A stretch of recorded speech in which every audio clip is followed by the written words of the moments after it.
At Verbo, we understand that even the best of plans sometimes need a little support, so we plan for the plot twists. Every booking is automatically backed by our Verbo Care Guarantee, giving you confidence from the very start.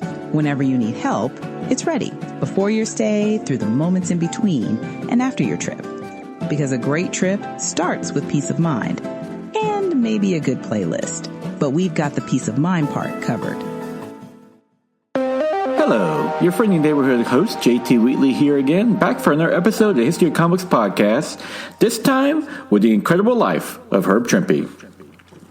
Throughout the Silver Age of comic books in America and the revival of Marvel Comics, the company benefited from many talented writers and artists who helped create their many characters and stories.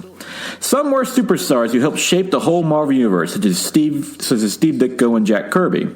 Others, though, were stalwart professionals whose long runs in comics helped establish both those comics and their reputations. One of those was Herb Trimpe, who became a star at Marvel thanks to his celebrated run on The Incredible Hulk, helping elevate both himself into that and the character as well into comic book history. It wasn't just the Hulk, however, as Trimpe would have a long and accomplished career at Marvel, helping shape the success of the company we know today. Herb William Trimpe was born on May 26, 1939 in Peekskill, New York, the son of Anna and Herbert Trimpe. His father worked various jobs, such as a sheet metal worker and high school janitor, for which he would retire, while raising Herb and his younger brother Mike, who would later ink a story Herb Trimpe penciled in Marvel Features number 6 in November 1972 about the Ant-Man. The family would constantly move around due to his father constantly looking for work, but Trimpe eventually graduated from Lakeland High School in Shrub Oak, New York. He grew up reading and loving comics, especially loving EC, but also Disney and the funny animal genre. Of interesting note, he was interested in Marvel books at the time, having never read one. Originally, he was more interested in becoming a comic strip artist over working in comic books as well, so Trimpe commuted to the School of Visual Arts, SVWA, in New York City for 3 years. There, he started working with Tom Gill, one of the school's longtime instructors and celebrated artist on Dell's Lone Ranger comics. Trimpe would start on inking backgrounds, and through Gill, it led him to working at Dell and Gold Key Publications, such comic book adaptations as The 20,000 Leagues Under the Sea and Journey to the Center of the Earth, which he did for about a year. However, this was interrupted when Trimpe's draft number came up and he chose to enlist in the Air Force for 4 years as opposed to 2 years in the Army. While in the Air Force, Trimpe was trained to be a weatherman and served in the Central Highlands of South Vietnam with the 1st Air Cavalry Division, where he provided weather information to helicopter pilots. It was during his military service that Trimpe read his first Marvel comic at 26 when a friend lent him a copy of Thor, penciled by Jack Kirby and inked by Vinnie Coletta. He loved the comic and immediately wanted to work for Marvel after completing his Air Force commitment. Thankfully, Trimpe had a friend and fellow SVA classmate in John Verpuden, who took over inking for Tom Gill when Trimpe left for the Air Force. He was now working on Marvel's production staff and was able to get him an interview with Sal Brodsky, who was a Marvel's production chief and Stan Lee's right-hand man at the time. Brodsky got Trimpe to work on Western books, inking for Warner Warf and Larry Lieber, Stan Lee's brother, but also tasked Trimpe with operating Marvel's first photostat machine, which they first acquired in 1967. The Photoshop machine was essentially a copier made by Commercial Camera Company and used to photographic copy of documents. For all this, Trimpe started out at $135 a week, which seems low, but in 1966 was pretty good money at the time. Herb Trimpe's first full-length story will be Shootout at Hooker Flat by Gary Friedrich in Western Comic Kid Outlaw number 134 to 135 on May-July of 1967. Trimpe would work with Gary Friedrich again on The Phantom Eagle in Marvel Superheroes number 16 on September of 1968. The Phantom Eagle was originally a World War II flyer who first appeared in WOW Comics number 6 on July of 1942, published by Fawcett Comics, that has since had his copyright lapse. Friedrich reimagined him as a World War I pilot and used Trimpe as a penciler because he knew of his interest in flying. Trimpe would later admit the Phantom Eagle was more superhero than pilot, with a made-up plane he designed himself. The character has made sporadic appearances in Marvel ever since, most recently in All New Invaders number 12 in 2014, where it's revealed he died at the end of World War I as a member of the superhero team, the Freedom Five. Trimpe's fascination with flying continued as he moved to England at one point, and during that time he acquired his pilot's license, which he was able to transfer back to America when he moved back. With his new skill, Trimpe bought a PT-17 plane, which he would take his Marvel colleagues on flights with, such as Jim Shooter and Bob Layden. It was during this time that Trimpe divorced his first wife and married Linda Fitti, a writer and editor at Marvel who wrote the entire run of The Cat in 1972.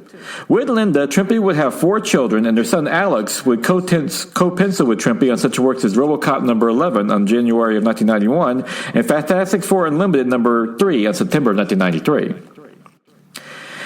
It wasn't his wife's eye that Trimpe caught, apparently, as at Marvel, the female staffers reportedly had a crush on him, with Marie Severin making a cartoon of all of them fawning over Trimpe. He claimed they must have seen something he didn't. Trimpe especially liked working with Stan Lee, whom he called a brilliant storyteller, especially in letting artists visualize their own work with the Marvel method of writing, essentially making Trimpe a co-plotter. For Trimpe, comic book writers needed to understand the visuals, otherwise scripts are a nightmare for pencilers to analyze. He singled out Larry Hama as a number master of visual storytelling.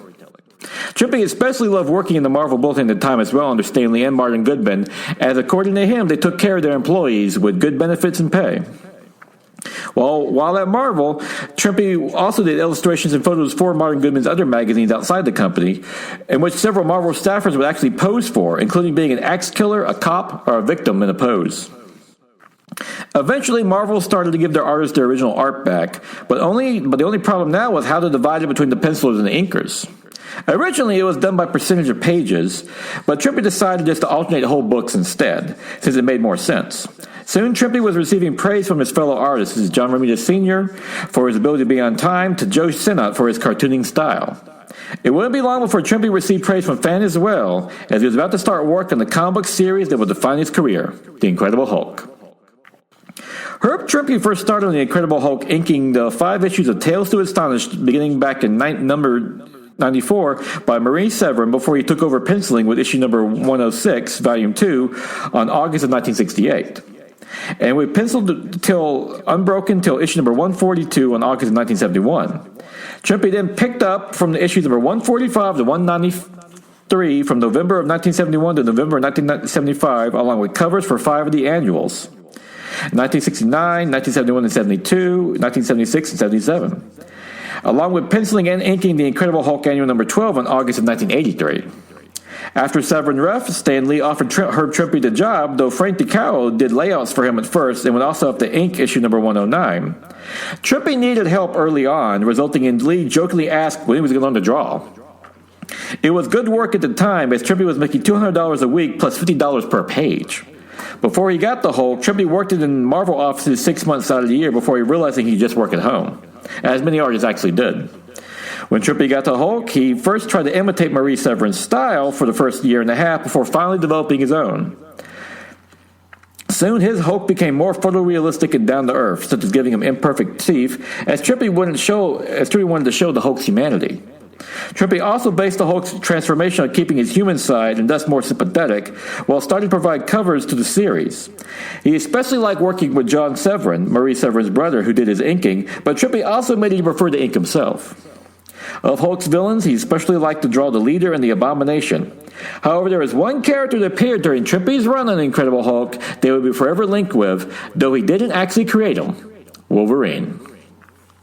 Wolverine's first appearance was at the last page of The Incredible Hulk number 180 in October of 1974, before making his first full appearance in issues number 181 and 182, which Herb Trimpe penciled, in a story in which he is dispatched by the Canadian government to break up a fight between the Hulk and the Wendigo. He was originally created by writer Lynn Wein based on a suggestion by Roy Thomas, who liked the idea of a Canadian superhero and even gave him his name, Wolverine. He suggested to Wein due to his ability to give characters accents in comics, most recently with Brother Bruto, a Caribbean voodoo priestess. Wein researched the Wolverine animals, and after realizing they were short, had razor-sharp claws, and no fear, that gave him the character. He also made Wolverine a mutant because he heard talk of rebooting the X-Men into an international team, thus he prepared the way for him to be a Canadian of the group. Sure enough, it would be Lynn Wein who would write Giant-Size X-Men number 1 in May of 1975, adding him to the team. John Romita Sr. designed this costume, as he was then Marvel's art director, leaving only Herb Trimpe to pencil him in Incredible Hulk. According to Trimpe, Thomas conceived him, Wein fleshed him out, Romita designed him, and I shocked him to life. Thus, that is Trimpe's part in bringing one of comics' most popular characters to the pages, even if he doesn't get creation character credit. Personally, I give Trimpe a significant part. Trimpe ironically didn't even benefit from his original art, as he gave away the final page of Incredible Hulk number 180, which featured Wolverine's first appearance, to a teenage fan in 1983, who kept it for 30 years before finally auctioning off at the Heritage Auction on May 16, 2014, for $657,250. Keep in mind, this was before Wolverine became one of the most popular characters in comics history, thus Trimpe thought nothing of giving his art away to a fan. Soon, Herb Trimpe's run on the Incredible Hulk was becoming popular in his own right, as New York University student John Riley made a 26-minute short film about him, Herb Trimpe, We Love You, due to his covers and the legendary run on the Incredible Hulk, which he started back on April 1st, 1968. Trimpe narrated the features, showing him commuting to the train to work the Marvel, interacting with other Marvel staffers like Marie Severin and Paul Cooperberg. It even shows his daughter Melissa, who was 6 at the time. It also featured an animation sequence by Trimpe of Bruce Banner turning into the Hulk, along with his favorite song at the time, Jackson, by Jerry Lee Lewis. It would later be featured in the 2003 on The Today Show and as part of a 2013 PBS documentary, Superheroes, A Never-Ending Battle. Trimpe did have other characters he helped create, like Doc Samson with Roy Thomas in The Incredible Hulk number 142 in August of 1971. Originally, he was Dr. Leonard Skozowski Jr., a Jewish psychiatrist who worked with Bruce Banner the Hulk, only to be exposed to the same gamma radiation that created the Hulk, thus gaining super strength along with long green hair. Adopting the name Doc Samson after the Jewish biblical hero, originally like Samson, his strength was related to the length of his hair. He would become a stalwart friend of Banner the Hulk and supporting fixture in the Marvel Universe in general. Samson's original costume was inspired by a Tootsie Roll ad character, Captain Tootsie. Reportedly, Thomas is still upset Marvel doesn't use that anymore. Trimpe also came up with the concept of the Hulkbusters, the military unit that the Hulk's longtime enemy, General Thunderbolt Ross, creates to take him down.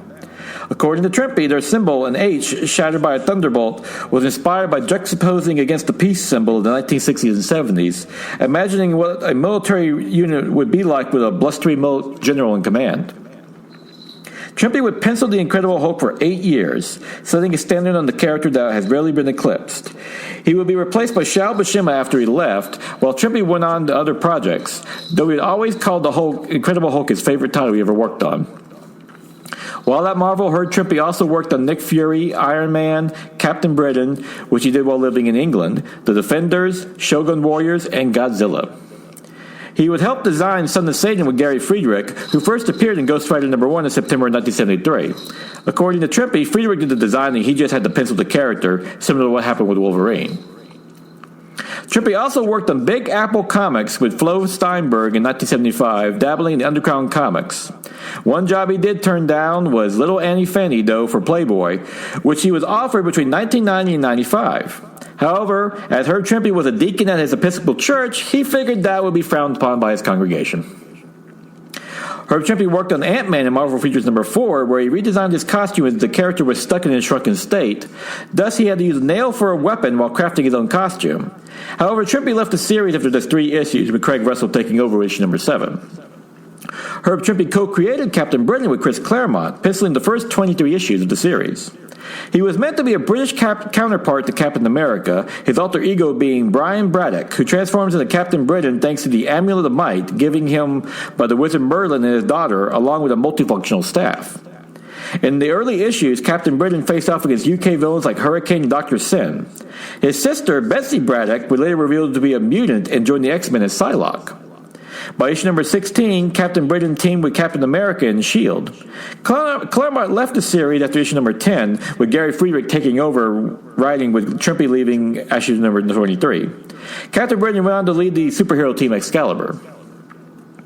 Herb Trimpe would then team with Lin Wein on Iron Man number 82 to 85 in 1976, giving his armor a nose due to Stan Lee's mandate, though everyone else thought it was stupid. Ironically, Lee would forget the mandate years later, and when he noticed that Iron Man's armor had a nose on it, he ordered them to get rid of it, to Minnie's frustration. Lee would later claim that he only wanted the helmet to be adjusted to make room for a nose, not actually having a nose itself. Trimpe would have a longer-lasting contribution to Iron Man on his brief run when he changed the way Tony Stark put on his armor with magnets, which is now used in the movies. On The Defenders, Herb Trimpe unofficially drew the team's first appearance in The Incredible Hulk number 126, which featured the Hulk teaming with the future Defenders, Doctor Strange, and the Valkyrie. It would later draw the comic itself from issues number 68 to 81, from February of 1971 to March of 1980. Being a veteran on the Hulk, Trimpe was an ideal choice for the comic, which was created by Roy Thomas as being a super team with issues such as personality classes and their bases constantly being destroyed, all while the team has since made sporadic appearances in Marvel Comics ever since. Herb Trimpe drew Spider-Man and Marvel Team-Up number 106 to 118 in the annuals number 3 and number 4. Of interesting note during this run, issue number 117 featured Spider-Man teaming with Wolverine, with Trimpe getting a chance to pencil the character he helped bring to life years ago, now one of Marvel's most popular characters. Trimpe's further work on everyone's favorite webhab was in Marvel Trivia number 25 and a Spectacular Spider-Man number 97 and 99. Trimpe penciled the supervillain team-up with Steve Englehart and created the Shroud in issue number 5 on April of 1976, intended to be a mashup of Batman and the Shadow. He was Maximilian Quincy Coleridge, who as a child joined the cult of Kali, where he obtained mystical powers and eventually became a hero. He remained a regular character to the Marvel Universe ever since, most recently appearing in Shadowland crossover in 2010. Herb Trimpe did Nick Fury as well, but admits to not remembering much due to his enormous amount of works he was producing at the time. However, the comics he penciled were Nick Fury number 8, 13, and 15, along with the covers for 13, 15, and 18. Other Marvel books Trimpe worked on were Machine Man, Spoof, and Crazy, along with their black and white magazines like The Deadly Hands of Kung Fu, Rampaging Hulk, and Marvel Preview. Among these was a feature of Sky Warriors and Savage Tales in 1985, a post-apocalyptic tale in which modern technology is destroyed and vintage airplanes are used by a tyrannical dictator. Considering Trimpe's aviation background, he was an ideal choice for this story. In the 1990s, Herb Trimpe became Marvel's go-to artist for many of their licensed property, such as Godzilla, G.I. Joe, Transformers, and Shogun Warriors. The most difficult part for Trimpe was the multiple characters, something many artists have problems with even today. But he loved working with Doug Moenick on Godzilla, which they did for 2 years from August of 1977 to July of 1979. Due to a strange contractual hiccup, or someone just not reading the fine print, when Marvel got the license to Godzilla, it was only for Godzilla, not Mothra, Rodan, or any of the other monsters or supporting characters from the Toho movies. Moenick had an innovative way around that, though, as he just wrote Godzilla like he was part of the Marvel Universe, with the Avengers and the Fantastic Four appearing in the comic. Like the movies, Godzilla was depicted as a sympathetic, and the early comics introduced a trio of Japanese characters who studied and understood him, though their roles waned over the course of the series. Moenick and Trimpe also created an adversary for Godzilla in Red Ronin, a giant mech who first appeared in issue number 6 in January of 1978 that has made sporadic appearances in Marvel ever since. In Loners number 5, on October of 2007, C.B. Sobeski and Carl Moline reimagined Red Ronin as Namie. Trimpe would draw all but 2 of Godzilla's 24-issue run. Of his other licensed work, Trimpe preferred Shogun Warriors over Transformers, as they were controlled by humans, thus he found them more relatable. Though he did get original Japanese toy models to use for reference. According to Trimpe, they were 3 feet high and couldn't be sold in the United States because they were considered a hazard to small children. The Shogun Warriors comic was written by Doug Moenick with Herb Trimpe penciling the 20 issues from February of 1979 to September of 1980. Following a trio of heroes chosen by the mysterious Followers of Light tasked to battle the evil in giant mechs. Like Godzilla, they would interact with the rest of the Marvel Universe, despite Marvel eventually losing their license after the 20-issue ended. Ironically, Shogun Warriors and Transformers would get confused at times, as Shogun Warriors number 18 features a character called Megatron, who of course is the main villain in Transformers. Herb Trimpe would team with Larry Hama for G.I. Joe, penciling the first issue of G.I. Joe, the Real American Hero number 1 on June of 1982, and several other issues afterwards, while also drawing every issue of the spin-off G.I. Joe Special Missions. Trimpe worked with Larry Hama in helping design the characters such as Hawk and Duke. Hama, of course, was the creator of the modern G.I. Joe that we know today, having been hired by Hasbro to come up with their character bios. Hama, being an Army veteran, made him an ideal choice for the job. When Marvel got the license for the comic book, Hama, of course, was a natural choice to be the writer as well, with the series becoming one of the most popular and successful of the 1980s. Trimpe even scripted a few, and would return to the comic when IDW bought the license decades later, of which he provided the covers. In 1986, Trimpe also penciled Order for Battle for G.I. Joe as well. He even kept some of the models of the characters he they were given by Hasbro as it helped make the art more realistic. One licensed property, though, that Trimpe is not so proud of is the infamous NFL Super Pro, a short-lived series about Phil Grayfield, a former National Football League player who survives a freak accident and now wears a near-indestructible football uniform. I'm not joking. Made in collaboration with the NFL, it started appearing in 1991 but lasted only 12 issues. Herb Trimpe penciled issue number 8 that featured a guest appearance by Captain America as they took on the villain Crossbones. Overall, the series is considered one of the worst comics ever created, and writer Fabian DeCheza admitted to taking the job just to score free NFL tickets. No word if Trimpe got any as well. Previously, Trimpe penciled another strange licensed property with US 1, a trucker comic about a cybernetically enhanced trucker, meant to be a tie-in with the Tyco toys. The series launched in May of 1983 with writer Al Milgrom, and like NFL Super Pro, is considered one of the worst and strangest comics ever created. Throughout his Marvel career, Herb Trimpe was what was called a quota artist, meaning he worked on a salary but was paid extra for his additional work over his art quota, along with benefits. Best of all, he got to work at home. As comics changed in the 1990s, Trimpe changed his style as well with the times, studying anatomy to give a more detailed look. Trimpe would joke he was trying to do Rob Liefeld if he did anatomy right. Of note, Liefeld is a great admirer of Trimpe's art and one of his inspirations for becoming an artist himself. While this change in style probably kept him going for a few more years at Marvel, he would leave the company after 1996 on June 8th when he found out via FedEx on May 13th. Marvel was in decline at the time, which Trimpe blamed on the new owner Ron Perlman, an investor who didn't understand the comic book industry. Reportedly, he once asked why there was an X on every Marvel title, as the X-Men books sold the best. With 2 of his children still in college, Trimpe went to look for work, the first time he ever had to since leaving the Air Force 34 years ago. He would eventually start working as a 7th grade teacher, ironically a career his father once suggested to him as being more stable, while also doing advertising, including Legends of the NASCAR. Trimpe would go on to get his Bachelor's of Arts degree at Empire State College in 1997 and his Master's degree in Education at Sunny New Plots. Starting September 8, 1999, Trimpe would teach for 2 years at Eldridge Central School District in Sullivan, New York. He would leave teaching when his commission work picked up, along with convention appearances, while also working on licensed property, especially when properties like G.I. Joe or Godzilla got a new movie, collectors came calling for his past work in original art. In 2000, Trimpe wrote an editorial for the New York Times about ageism in the comic book industry, detailing his abrupt firing and having to move on to teaching. Despite everything, Trimpe looks back on his time at Marvel fondly, calling himself a lucky man to be able to work in the bullpen with the likes of Stan Lee, Maurice Severin, and Roy Thomas. Plus, he did receive a bright spot a few years later when he won the Inkpot Award in 2002. Trimpe worked in advertising while working at Marvel, such as a Fritos ad that pays unheard of $750 in the 1960s. At the time, he was paid $25 a page at Marvel. Trimpe also worked in animation with the famous Crest commercial animations and post-Honeycomb Hulk, working with Bill Peckman, who famously also worked in the classic Schoolhouse Rock cartoons.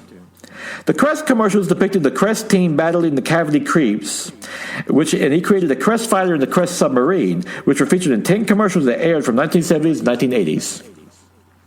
Trimpe also did try his hand in newspaper strips, his original goal as a child, working for Newsday, called The Eternal Soldier back in the 1970s, along with doing Chicken Scratch and the Firehawk on the internet in 2012. Being in the New Yorker, 9/11 would personally affect Herb Trimpe, and he wrote The Power of Angels, published in Big Apple Vision Books in 2004, which was inspired by his work at Ground Zero as a chaplain. Trimpe served as deacon of his church in 2004 and helped design a special bumper sticker for the American Red Cross.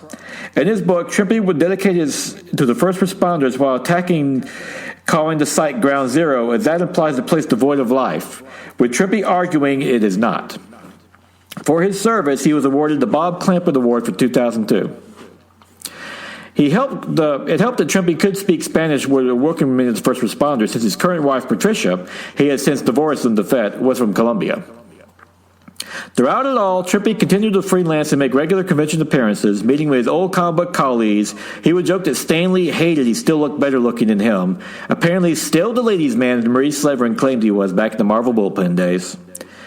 Sadly, Herb Trimpe's last conviction would be an East Coast Comic Con in Syracuse, New Jersey in 2015, as he passed away at the age of 75 on April 13th of that year. He left behind a legacy of one of the great working men in comic books. Never a superstar, but a dedicated worker that brought a level of professionalism to the medium that he helped define. While he could rest on his laurels of his epic Incredible Hulk run, he also influenced Marvels and advertising as well. He was a true professional who made the comic medium better for his time he put into it.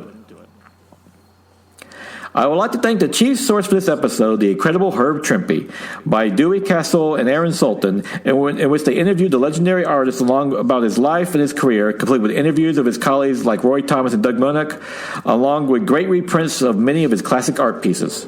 Pick it up wherever books are sold.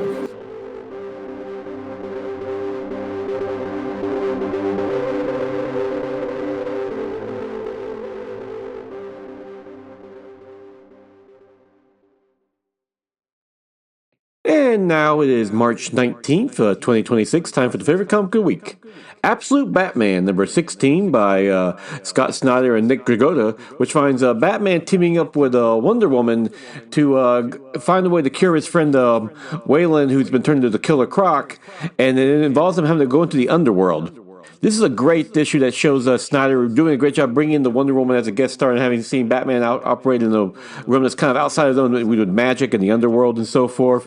And Dragotta matched it beautifully with the art, as usual. It has some fantastic moments, especially once they go in the underworld battling monsters. It's like there's an epicness to it that I would love to see Dragotta do more style like this. I mean, his work on Absolute Batman has been fantastic so far. I want to keep up with that. But if you ever want to do a more mystical series or maybe even jump over to Wonder Woman, I think he'd do a great run on there too. And also the story, even though it does deal with some wittier stuff like Bruce is just trying to find a way to help his friends after what Bane did to them.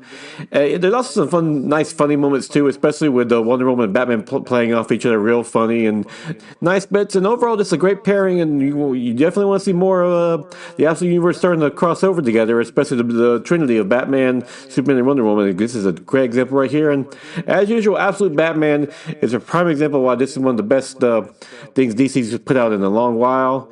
And by the way, if you're wondering, yes, I know this book came out a few months ago, but I'm old school. I still get the hard copies instead of doing digital. And I had to get the second printing on this one because it's sold out of my comic book store, which is a good thing because can't blame you. In fact, my comic book store has actually put a sign up saying you only buy one Absolute Batman at a time. And they still sell out, so that's pretty awesome. It's great that what DC's doing. They're making these great big swings like Absolute Batman. Kind of the opposite of what Marvel's doing. I don't know what's going on with them. I mean, we recently saw Dan Slott begging people to order his upcoming Spider-Man book, which that's just sad. Yeah. And strangely enough, I noticed my pull list, the only thing I only had one Marvel book, that was Planet She-Hulk, and that's about to be canceled too, so shoot. Yeah, thankfully we got DC and, of course, the other great comic publishers, especially Image and the Image Universe, have been going great. But that's the kind of state of my pull list right now. Not a lot of Marvel, but DC and everything else is doing pretty good. So with that little rant, that will conclude this episode of The Archives. Join me again next week for likely another episode of The Archives. Until then, go ahead and enjoy some great comic book. And like I just pointed out, check out the Absolute Universe and especially Absolute Batman, one of the best Batman comic books in the stands right now.